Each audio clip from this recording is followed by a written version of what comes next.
Good afternoon, everybody. Welcome back to another Imizizi Conversations. My name is Shreya for Imizizi, and for all the people that are new to this platform, let me just remind you, Imizizi is a people management company, and we help our clients, small, medium to large corporates, with the transformative people management needs. For more details, please do visit our site. Today, I am with Yandrina, and we'll be discussing the role of HR and digital transformation for organizations. Thanks for having me. Welcome. How are Thank you? you. Doing great. Thanks to yourself. I'm good. Thank you so much for coming. It's a pleasure. Thanks for inviting me. I've been looking forward to this. Yeah. Yeah. So I have been looking at this. I've been doing some research, and this is such a big, big topic. It is an interesting one. But Very before that, please tell the people a little bit about yourself. Sure. Okay. A little bit about me. Yes. Wow. Yeah. I'm actually. I come from a small town in the Free State. Grew up there, born and bred, and went off to study like most people, not really knowing what it is that you want to do or think you know what you want to do. Ended up studying communication and industrial psychology and thought advertising was the world for me. But after I finished my undergrad, I realized no, it's not the world for me. And I took some time off and realized that I actually quite enjoy business and I love human development, people, and putting the two together. And I found myself going into HR. Started my HR career really with the company that I'm still with to today, which you know well, Moyle Business Advisory. And when I started, we were 19 people, got our first offices, very small, but very proud to say that up to today, we now are a group of companies, digital consulting, engineering, talent solutions, and it's been an extremely interesting Yeah. and challenging and exciting ride. Yeah, That's cool. that's probably that's me. As I said, I absolutely love business, growing businesses. I've definitely got a passion for I want to say small and medium businesses, and how people fit into that, and how you can take people and help people to also better your business in the process. So that whole, sort of life cycle of it just fascinates me. And as you said, these topics are so big and it's constantly changing and evolving. So Yes. people ask me constantly, you've been with the company for almost 12 years, aren't you Yeah. tired? And I have to say, not one day has been the same. And my Actually, role has evolved. Yeah. I was actually going to say that I absolutely always love your story about when you started with Moyo. Can you please share it? I will share it. So my very first day, it was the 3rd of January, 2nd or 3rd of January, 2011. Literally, the company didn't have offices before. We made use of virtual offices like most, growing companies. And on my very first day, they appointed me as HR manager, the huge title for, I definitely had no idea what I'm doing at that stage. And when I got to the office, I met two of the founding members and directors. We walked into an empty office space, literally nothing there. And they gave me a key for the office and a flash drive with a couple of employment contracts on it. And they were like, cool, see you in 2 weeks. Wow. I always find that so fascinating because I probably sit there and be like, I honestly had no idea. The other day, our MD said to me, he's surprised that I actually trusted them and that I stayed because he would have thought, yes, so these guys are going to come back and pay me at the end of the month. That's what I'm saying. Like so many things will be running through your mind, but you did it. And the transition from then to now, how have you seen that the HR function in the company? It's been a massive transition. When you are a small group, and also at the time, it was basically me and the other 18 people were all consulting. So basically you've got one role in the organization, one position, one type of job, whereas now there's many different ones that you need to understand. The different personalities in those jobs, the design of those jobs, how it fits together, and what you need also when you've got 18 people. You just need the basics of HR. But as you grow and as you diversify both in your employees and in your business, you need more and more functions. I think what's been the biggest challenge for us, and we've managed to do it, is to keep that culture. Yeah. The founding members started the business because they wanted to create a platform for people where they really live themselves out, where people are not just a number, but where people are really truly valued. And almost, that sort of boutique, family-orientated type of culture. And I think that's one of the biggest things, is how do you keep that culture in growing to where we are now? Exactly, because now you're thinking about, skill sets. The people you started with, do they have the same skill sets? Yeah. The what you need going forward. Yeah. And as you're mapping that out as HR, that's one of the things, what are some of the things that you take into consideration to say now, okay, we're moving as an organization, becoming digital transformation, hurrah. And mind you, this for me is always an ongoing thing in this project. Yes. So I feel like there's so many nuances and culture being one of them. So how did you manage that? And Moyo having moved from its inception to what it was and how it was selling its services to how now it's become a digital consultant, data, AI, technology solutions. So you as a function had to shift as well. So how did that happen for you and the team?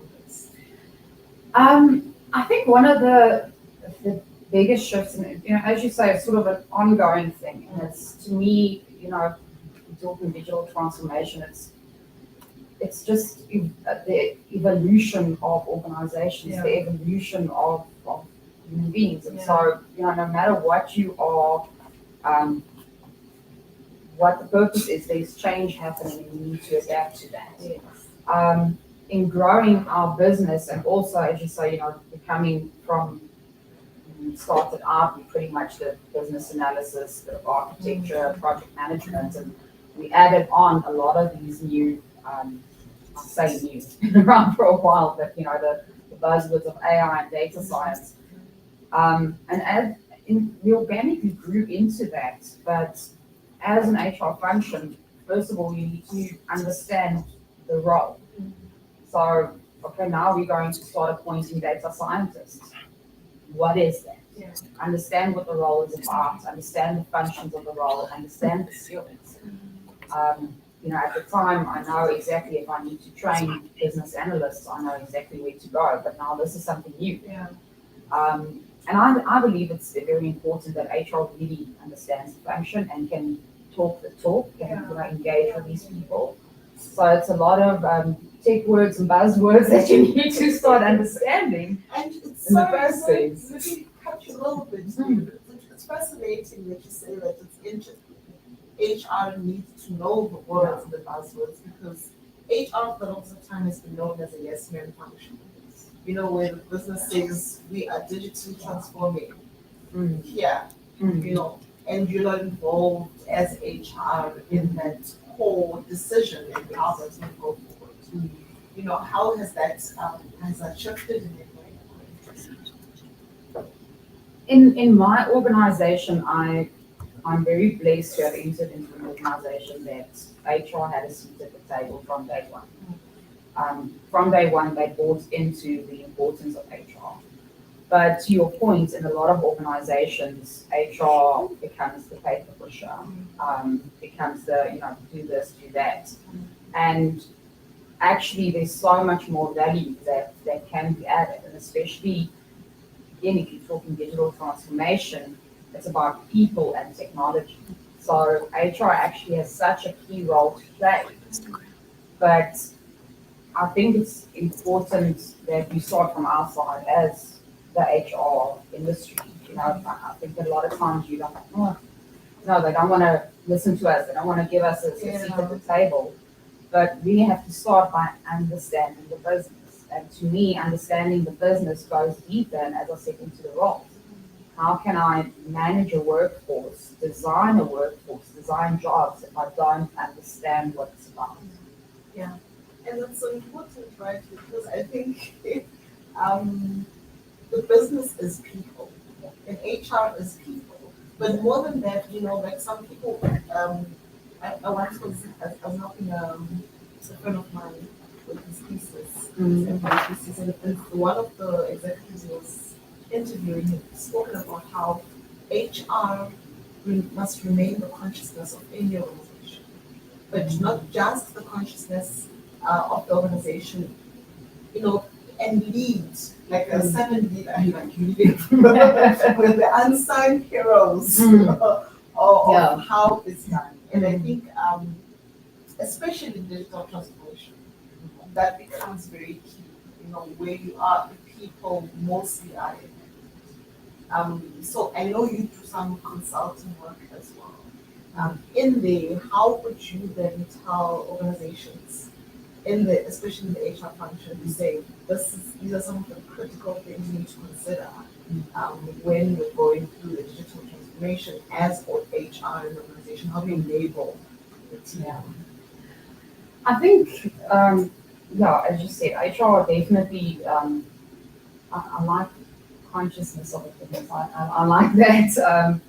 We've got a big role to play, and for me, it's seeing, first of all, HR not as only as the executor of whatever, that transformation strategy is, but as a facilitator and enabler, as you mentioned.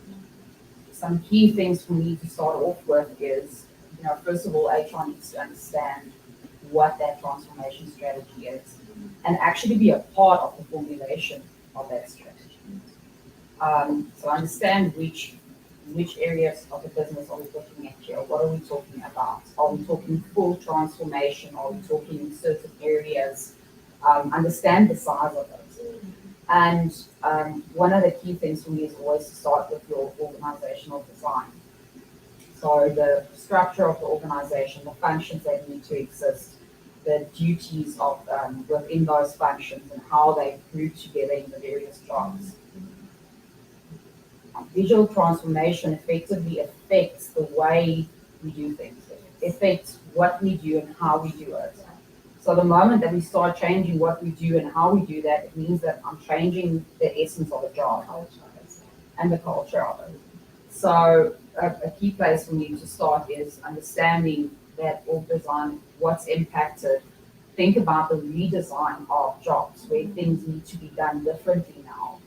And what are the skills required for that? Because at the end of the day, you're going to have a cultural impact. And as you say, it's people that you're working with. It's a big change management thing.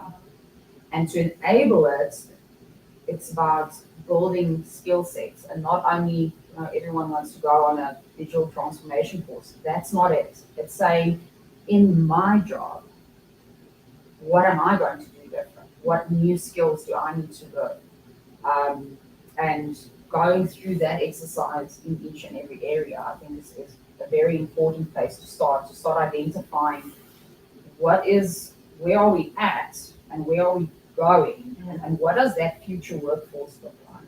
What does that, from a people perspective, what does that look like? And as Frankie said, change management becomes critical and key in how the people adopt to the whole thing. So scenario. The person you started with, from the pick up the business, and they've been there and they know how to do things, and they've done it this way, and they'll continue doing it this way. How do you break that mentality? That's that person like, you need to upskill yourself, and they're like, there's no need, man. I'm good where I am. Look, I'm not going to lie. I'm actually, for someone that works in the organization that I do, with it's constant change, I'm not like the biggest fan of. Yeah. I mean, yeah, I am with my notebook. I'm still making notes in a notebook. I still have my diary, and the guys say to me, you can do that on your phone now. So, yeah, I understand where those people are coming from, and what's worked for you forever and a day. The key, I think, first of all, when it comes to digital transformation, I think when people hear it, either you are excited by it, you're excited about the new challenges and the new things that are coming, or you might feel threatened by it. Because a lot of this, and there's a lot of talk out there about how it's, it's taking jobs. I'm going to lose my job because they're transforming. And I think that's what you need to address, first of all, is understand why are they hesitant to the change.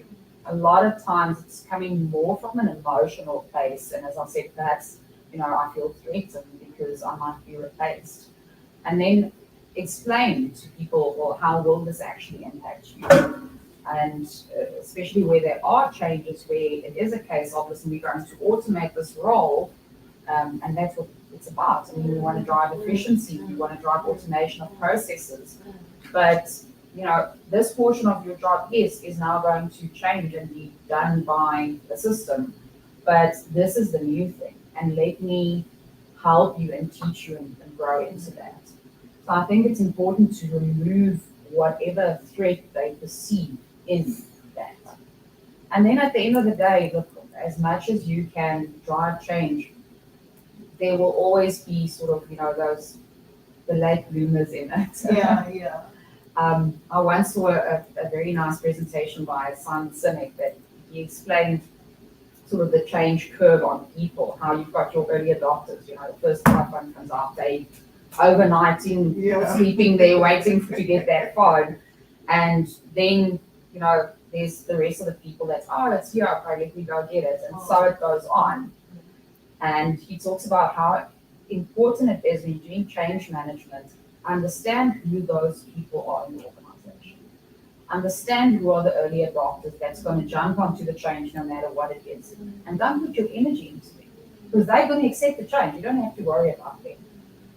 Understand all these different categories of people in the organization and put your energy into those that are going to struggle a bit more around the change. And really, from an agile perspective, really understand why are they hesitant. Yeah. As I said, if it's a logical thing that can be talked out, but if it's an emotional thing, an emotional reason as to why people want to do this change, really need to help people through that, coach them through it. And I mean, it brings to me on the other side actually the diversity and inclusion and stuff like that, because as you are then transforming as an organization, picking people within the organization who represent different aspects of the culture and the organization, and saying, be included, like let us involve you in what it is that we're redefining and relooking. Then there's the other side where probably most of the people you want to have involved in the project are your top players who are probably also busy. Exactly. So how would you handle such? I think it's important to understand who are the people that you need to have involved and who are the people that want to be involved. I think also lean on the people that want to be involved and these people that don't want to be. You don't have to, as you said, you want to drive inclusion. But some people just, offer them the opportunity, but I don't believe in forcing anyone into it. And those that want to be involved, are typically the guys that are going to come with, some really awesome ideas, because that's why they want to be involved. They like the idea of change. They're typically more innovative. But the key players that you need to get involved, again, it's about getting buy-in from them. It's about getting them to understand how important it is and getting them to want to be involved. So as with any change management, it's about selling what you're offering, showing them the value, explaining to them the value in that. And that's difficult. I personally recently went, for the very first time, we got an HR information system. So our function started to do some digital transformation. Um, and I was very excited. I knew very well what the end result was going to be and the value that you get. Yeah. But in implementing the system, it's been very tough. And you've already got your daily work, and this is what you need to keep in mind for all these people. The daily work doesn't go away. You're adding this on top of it.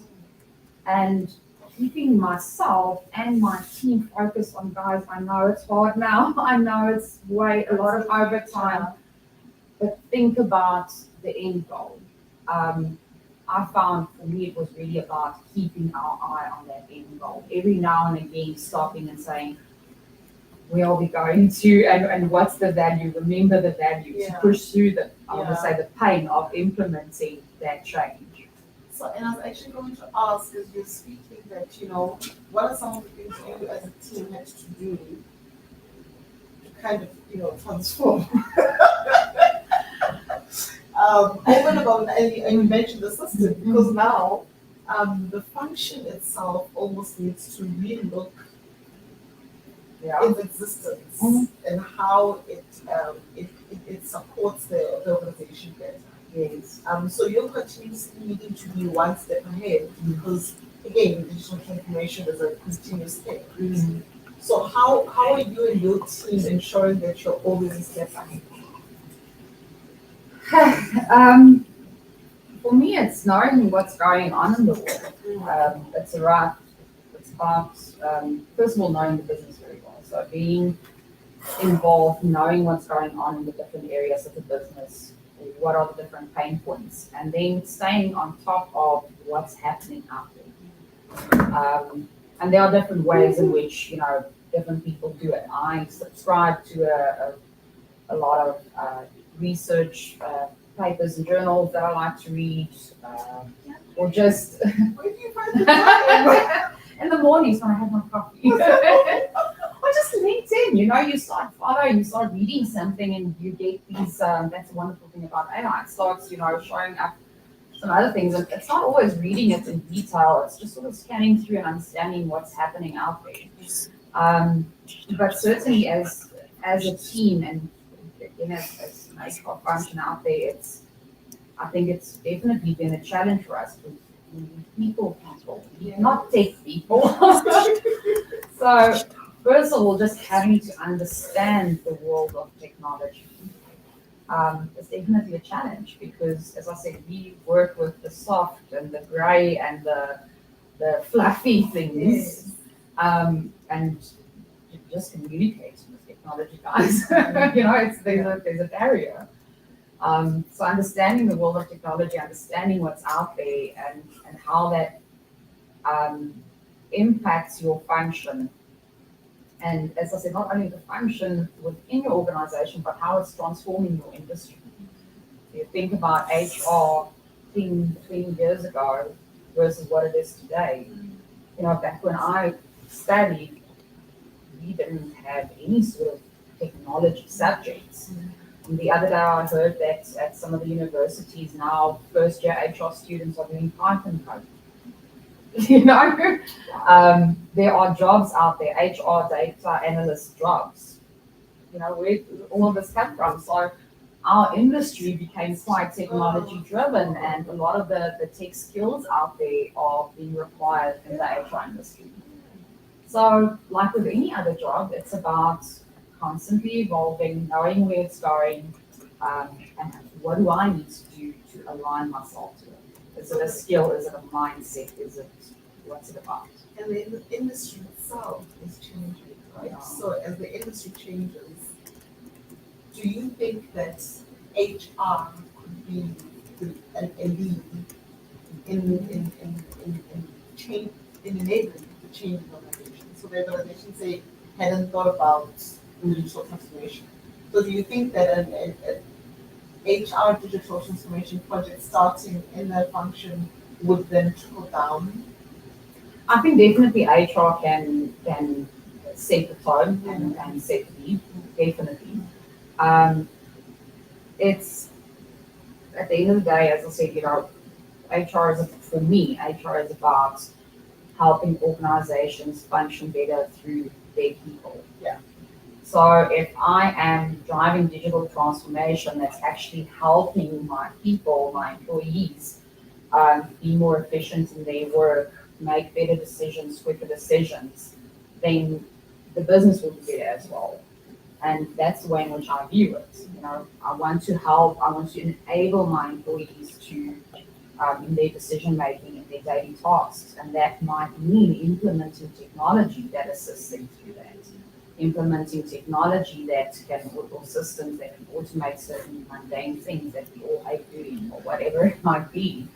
So definitely HR is looking at efficiency of your workforce as well. And that means what is out there and how can we help our workforce be more efficient.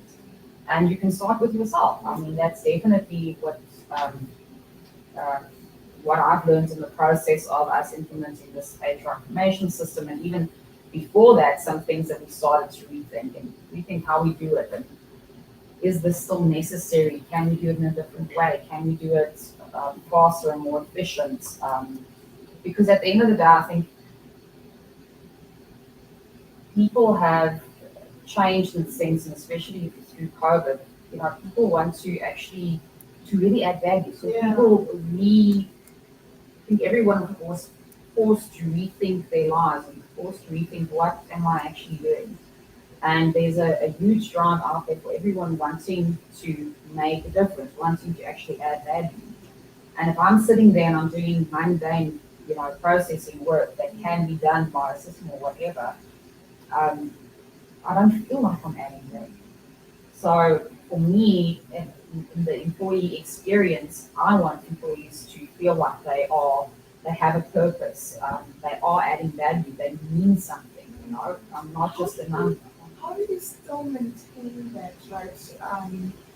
When you mentioned COVID and because of COVID, there have been so many restrictions in actual employee engagement. How do you still maintain that humanness? Because I mean, the way you're speaking, you sound so passionate about. I want to make sure that my people understand, that people know, and so I'm just wondering that how did you continue, It's been a challenge, I won't lie. And I'll be dead honest, I don't think that we have maintained our culture very well. And the we still have a good connection with our employees, but I'll be dead honest, I don't feel as connected to people as I did pre-COVID when I saw them at the office every day. It's just not the same talking to someone on a screen versus sitting here, especially again, if you're coming from, um, with my background, there are more things than just what a person is saying. You're looking at body language, you sort of sensing the tone. And what I felt is pre-COVID, you would be chatting to someone, you can pick up on certain nuances. Or you just, these sort of water cooler talks. As I go and make coffee, I catch up with someone.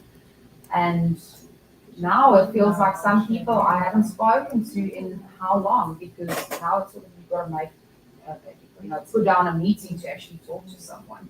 maybe in the meeting you're just talking about work and then moving on. Exactly, Yeah. exactly. The sort of spontaneous conversations aren't happening anymore. Yeah. So we've really tried to do our best to keep that connection, and we've relied heavily on our managers, our line managers, and other leaders in the organization. I think the first thing to realize is that you can't do it alone. You need to pull your whole leadership team together. And this was, for instance, one of the skills enabling things that we have to do is how do you engage with people in a virtual world? What are some of the skills involved there? What do you need to consider and look out for? And now, as we go into this hybrid world, figuring out what conversations do we have face to face? No worries. Yeah, what conversations do you have face to face, and what conversations can you have over a video meeting? So just the way in which we communicate and engage had to change, and I think as an organization we put in quite a lot of effort to try different things and enable our leaders in a way to still engage and keep that touch with our people. So, I read the definitions initially as I was looking at this. So I was saying that as I was reading this, I was researching this topic. I realized how much more bigger it is because there's HR digital transformation, which is the process of changing operational HR processes to become automated and data-driven. And then there's the actual digital transformation within the organization, which is the integration of digital technology into all areas of the business, fundamentally changing how we operate and deliver value to customers, right? And I found that so interesting that it's almost like a feed off of each other, the two. And I wondered though if it's a chicken and egg story, because the other one is talking about it's changing operational HR processes, right? But the other one is also changing how people need to operate in order to deliver value. But considering, pulling all the other things. So I wondered, would it make sense Big question coming. No, you can think with me because I was really like, would it make sense to first change from HR internally? Would it have made sense for you guys to have the systems and all of that first before the organization did their whole change? Or the way that the organization has done their change, were you better able to say this is the system that will be able to support me and the organization? Do you know what I mean? Yeah, I'm with you. Look, HR is part of the organization. HR is a portion of the organization. So if you think about that definition of an organization going through digital transformation, it's talking about the whole group.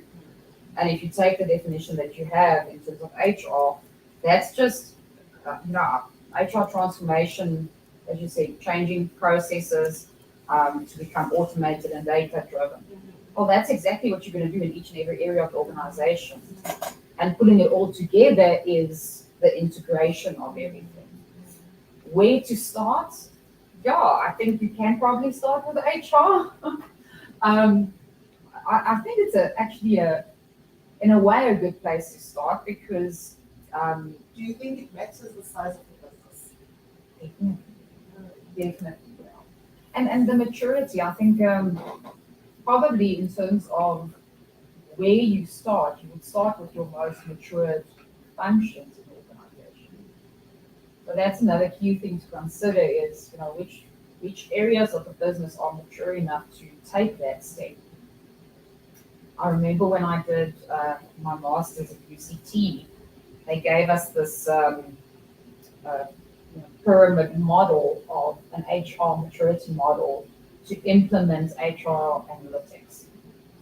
And they had a little questionnaire that you had to go through. And, one of the questions was, for instance, do you have a central database with all of your employee information? And at that time, my answer was no. I had 10 spreadsheets. One that's on that computer, and one that's on that computer, and one that's on that computer. You knew each one. Yeah, and perhaps another area in the business at the time actually had a central database for whatever their function was. That would put them in a more mature space to easier make the transition, whereas the gap for us was a bit bigger. Yeah. So I think that's a very important thing to keep in mind when you think about, well, where do we start? Where's the more mature technology, digital areas of the business? Sure, there's so much to consider, right? Because I think it also, and it always comes back to me. I think the digital transformation thing is such a beautiful thing because we're automating and automating, but in the automation, we always have to consider the people aspect. And therefore, the whole workforce planning becomes such a critical thing. Um, in an organization where there's like Easy. it's like, okay, 1, 2, 3, but in a massive organization, where the reality is that you would actually need to let go of some people because now you're automating so many functions.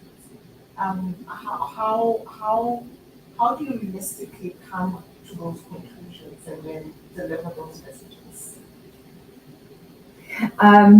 That is, yeah, that's a very difficult thing, and it's something that I've been very blessed that I've never had to be in that position. I have a lot of colleagues, and especially in the bigger corporates, that have had to go through that, and yeah, it's not a nice thing to do.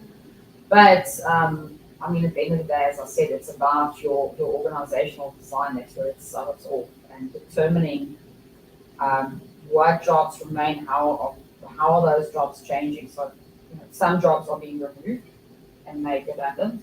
Some jobs are being kept, but it's changing, and then there are new jobs. That's also something to keep in mind. As we transform and as the world transforms, there are constantly new jobs and fields coming out of the woodworks. As a HR data analyst, this is a job these days. So the whole idea is to understand what are the jobs left and what are my people, who's going to fit in best where. And in some instances, the reality is that you do then have to let go of some people. And from an HR perspective, I think what can be done at that point is to support those people as best you can in finding, a new path or a new career option or whatever the case might be. But I almost want to say before you get to that, I think HR needs to play a big role in getting people to understand that, guys, the world is changing, and that principle of lifelong learning has to apply, because otherwise you might make yourself redundant. Because as I said, this role is changing. Your role if I just think my role as HR, it has changed. There are skills that I need now that I didn't need 10 years ago. And if I didn't continuously learn and adapt, then I wouldn't be able to fulfill the role that I have now. So when you get to that organizational redesign and restructuring and then having to go through identifying redundancies, I was going to say that's too late. You should have gotten your workforce on board with continuously learning a long time ago. And it's not always, I think we focus a lot on what skills should they learn, very specific skills. But something that I realize is that you don't always know what those skills are going to be. But if you can learn to learn, you almost need to teach people to continuously learn, then they can do that. So there's a thought around cognitive flexibility is what they call it. Can my brain learn? And if you think about a muscle, exercising that muscle, stretching that muscle so that it can do more and take on more. Your brain is a muscle essentially. Learn to learn, cognitive flexibility, and to quickly pick up. For some people, learning takes longer. Another person scans over something and they've got it.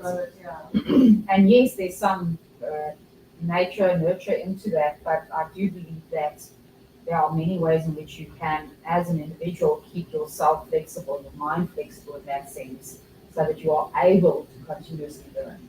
So would the argument then be, is it HR's role to ensure that training is accessible to all of these people, whether I've just joined yesterday or whether I've been there before, or that it's on me to upskill myself to continuously, but because I know there's some restrictions where you can't do this one because of ABC.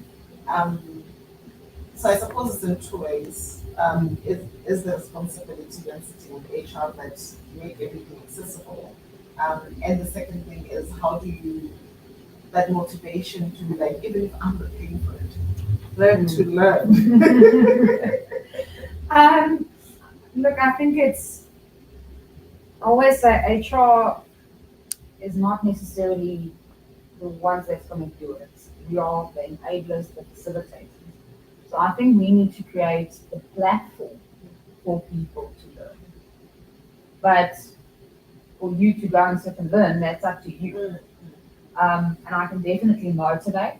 I know a lot of organizations that drive incentives for the amount of certifications that you complete or the amount of learning that you do, tie incentives to it to give people that sort of carrot.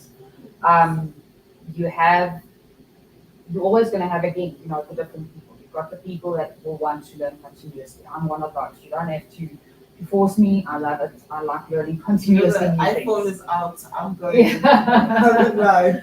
But then, the some people you need to give a little bit more of a shove to get there. And for those that really, sort of become complacent, as I said, look at things like incentivizing it. But I think it's, again, as I said, you need to educate your workforce. You need to explain to them the realities, and it's, again, not to scare anyone, but God continuously learn. Understand that the world's changing. And if you do not learn and adapt, you are going to be left behind. Yeah. So I think it's important to keep people, as HR, we need to understand, as I said, understand the roles, what's new in those roles to an extent, or at least, in my organization, I've got what we call head of disciplines.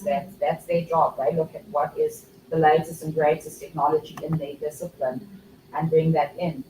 And working with them to understand what that is so that you can inform your workforce and say, guys, there's a new thing that you need to learn to stay relevant. Yeah. And I mean, we always say as well that skills development is quite big here as well. And we always say that take the opportunity, because whether you stay or you go, you keep that with you. We can never take that away from you. So it's more for you than for us really. Absolutely. Devil's advocate, like don't step up, right? What do you say to, so you're maybe advising me in a business, and then you say, oh no, you must incentivize your people for training. And I'm like, I must open up training facilities and platform and also still pay you to go and train. So Yeah. I'm sitting here as an employer and I'm like, no, that doesn't make sense. Why must they do that? Yeah. Look, I was actually one of those. I'll be dead honest with you. Because I love to learn. And look, I've invested in myself. Certainly my organization has covered some of the costs of my learnings, but I remember my very first bonus that I got. I went out and I found a professional business coach, and I spent my whole bonus on her. Wow.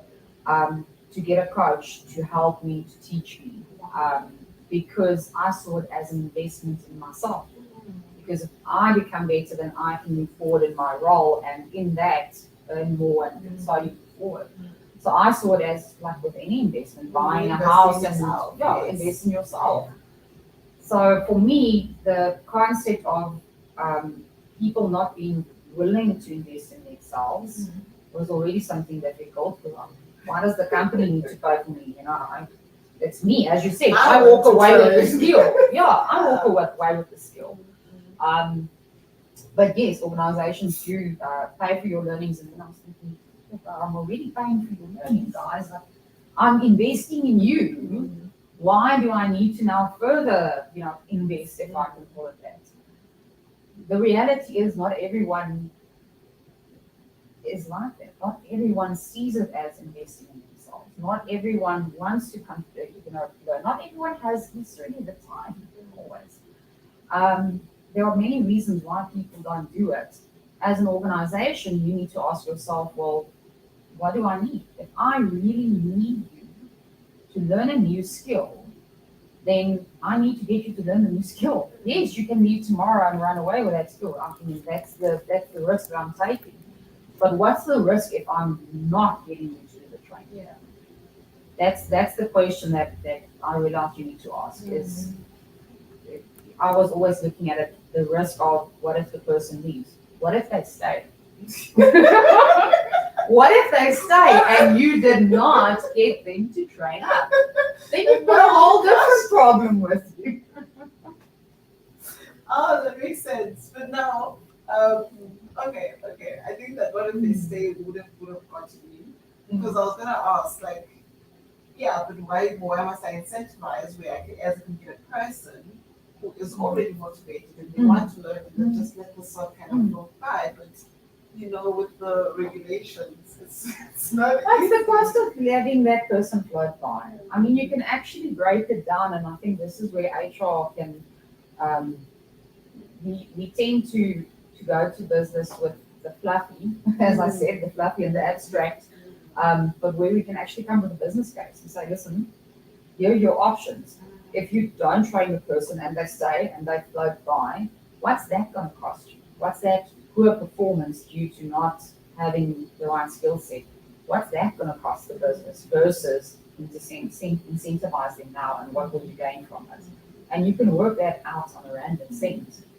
And once you start bringing those figures and data analytics to the table, the facts and the proof, I think then you start building a business case for it. But you see, the data is making a humongous difference in how you are doing business. Yes, definitely. Especially HR. Definitely. I find it fascinating because from the data, the insights that you gave, previously we actually had a meeting just a week or two ago, and usually if we're saying, how many people are adopting whatever change, for instance, it was sort of a gut feel. And for instance, now with our HR information system that we implemented, I actually, for the very first time, showed the guys numbers. This is how many people log in. This is how many people have done their goal setting on the system. This is how many people have done PDPs. These are the ones that haven't done it. I could, for the first time, I had real, again, facts. It wasn't a feeling. It wasn't I think this. They've got actual information. And that helps you identify, well, okay, where are the pain points and focusing your energy there.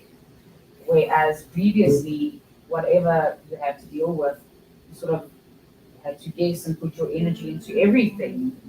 Now it's much easier. The more you've got data and you can interrogate that data and understand what's going on, you can sort of zone in on the problem. Focus on the problem and actually fix the problem instead of being scattered all over the place.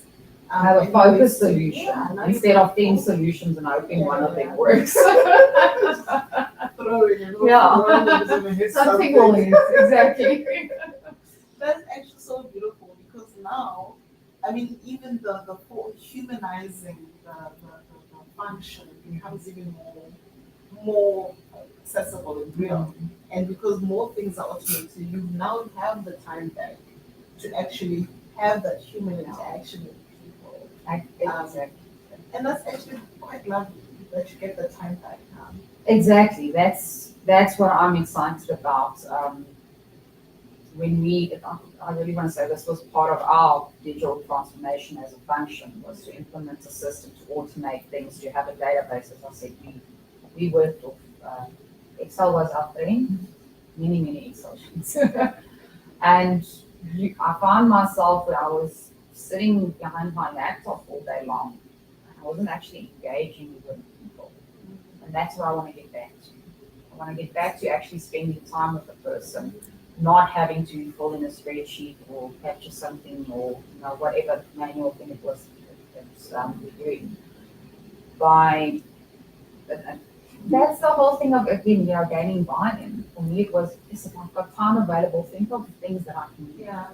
Think of the real value that I can add, not just, run payroll and, get that done.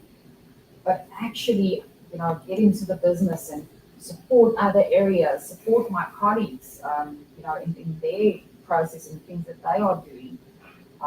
Get back to the people actually. So there's a lot of strategy, I think, that it happens within HR because there's so many ad hoc things that you generally do. Yeah. And now the system, all of that. Yes. And And that's coffee. I wouldn't I wouldn't put it as life is easy. Questions. But yeah, it's big. See the questions. Sorry, Andy. You sent Uh-oh. them to me. Yes. Oh my goodness, we've got 9 minutes left and I missed the questions. I apologize. Okay. So the first question, what's your take on a 4-day work week? The 4-day work week, huh? Everyone wants it. Buzzword. Buzzword. I'm not against it. I think people need to understand the practicalities of it. Some organizations are very keen on it, and they can perhaps do it. That doesn't mean that it can be done by everyone. I think another thing that needs to be considered is, especially, sorry, but employees are like, yay, 4-day work week. And what happened, I can't remember, it's in one of the European countries. They introduced it, but at reduced pay. So if you're working 4 days a week, then I'm paying you 4 days a week. And I mean, that's just fair. It's logical. It's logical. So now everyone's on board with, I want to only work 4 days, but I want to get paid 5. Yeah, guys, we need to consider this. What some European countries are doing also is using it as a way to create jobs. So I was going to say, because I mean, the work remains the same. yeah, so the company still operates 5 days a week, but you've got people are only working 4 days, so that first day is being filled by another person. So they've actually used it as a way of creating more jobs. So instead of having one person fulfill the function full time, I've got 2 people doing it sort of part time.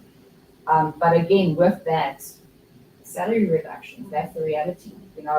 Companies aren't making more money to have double the workforce, but half the time worked. Yeah.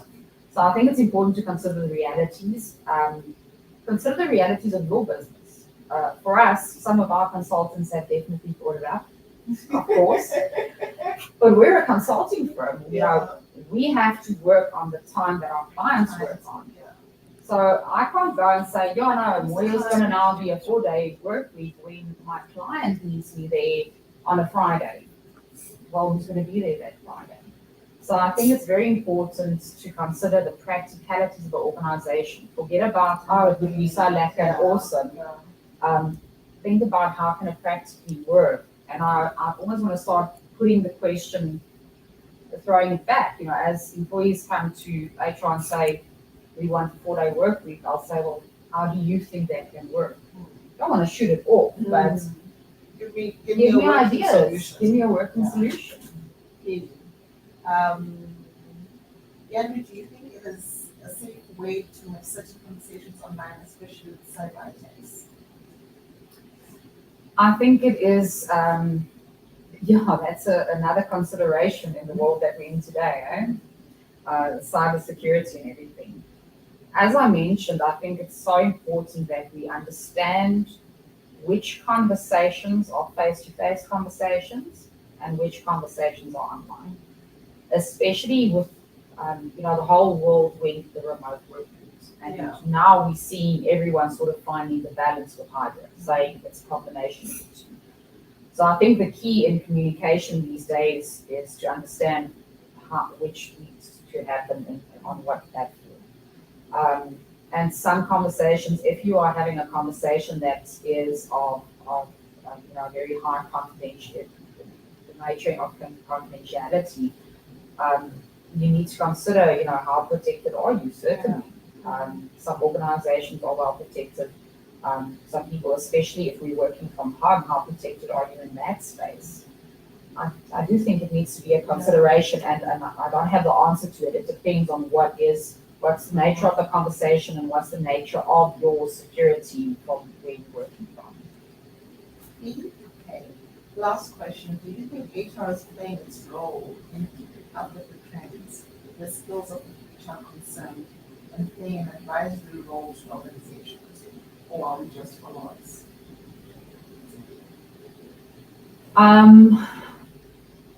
I think it depends. I certainly think that in some organizations, HR is playing a leading role and definitely being very proactive.